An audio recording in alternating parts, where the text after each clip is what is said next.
If you have heard about 3D printing, you would have probably seen media that looks like this. This could also be the type of 3D printing machines that you happen to have at home or get access to through an institution or a makerspace.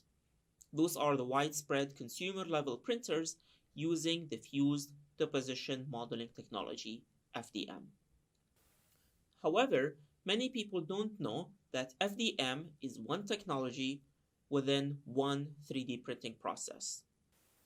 There are currently 7 different 3D printing processes in total. Each has its own advantages, and under each of those processes, we also have more diverse technologies.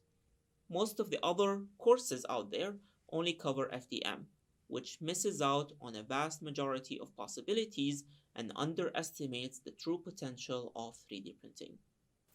This course will explore all the other 3D printing processes, many 3D printing applications, real life use scenarios, and future expectations.